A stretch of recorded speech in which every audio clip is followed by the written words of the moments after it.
جی اس وقت یہاں تقریباً 11 دنوں سے یہ دھرنا جاری ہے۔ ظہیر احمد کو یہاں ریاستی ادارے 27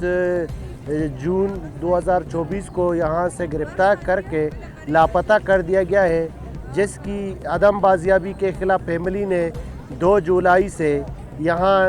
سریاب سیشن کورٹ کے سامنے ایک دھرنا دیے بیٹھے ہوئے ہیں۔ یہاں ریاست اور ریاستی اداروں کی طرف سے کوئی پیش رفت اور کوئی سنجیدگی عمل یہاں پہ نہیں دکھایا گیا۔ آج ایسی دفعہ ہم بھی ریلی نکالے گئے تھے، 2 سے 3 دفعہ کے ریلیاں نکالی گئی تھیں،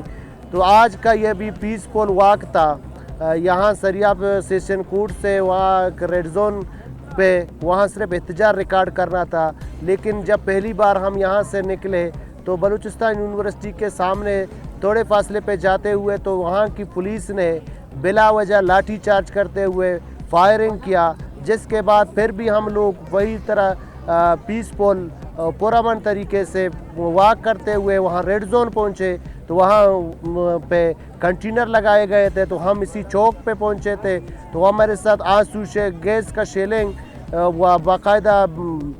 زیادہ ہوا اور اسٹریٹ فائر کیا۔ ابھی تقریباً 2 درجن سے زائد لوگ اسٹریٹ فائر کی وجہ سے زخمی ہو چکے ہیں، 3 سے 4 درجن کے قریب لوگ آرسو گیس کی وجہ سے زخمی ہو چکے ہیں، اور فیمیل ساتھیوں کو بھی گرفتار کیا گیا ہے۔ ابھی اس وقت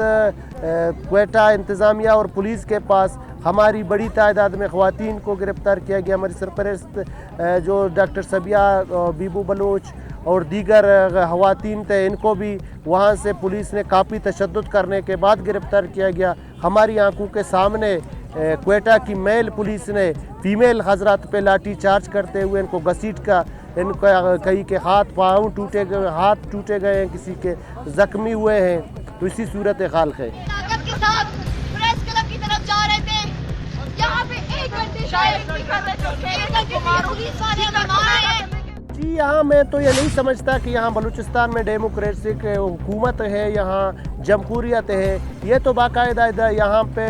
مارشل لا نافذ ہے، یہاں جمہوری مارشل لا نافذ ہے، اور آج اسی طرح پولیس نے اسی طرح لوگوں کو ٹریٹ کیا، تو مجھے یہ لگتا تھا کہ جو پولیس کی وردی میں وہی جو لوگ ہیں آج جو بلوچ فرزندوں کو اٹھا کر لاپتہ کر دیتے ہیں، پھر جب وہ یہ پرامن آئینی پیسفل فریڈم آف اسپیچ کی جو فنڈامنٹل رائٹس ہے ہر انسان کا، تو اس پہ بھی قدغن لگا کر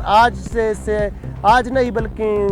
کئی دہائیوں سے یہ عمل جاری ہے، لیکن آج بھی باقاعدہ یہ وہی عمل کو اسی نے ریاستی اداروں نے اور پولیس کی شکل میں دہرایا، تو اس کی مثال کہیں تاریخ میں آپ کو نہیں ملتا۔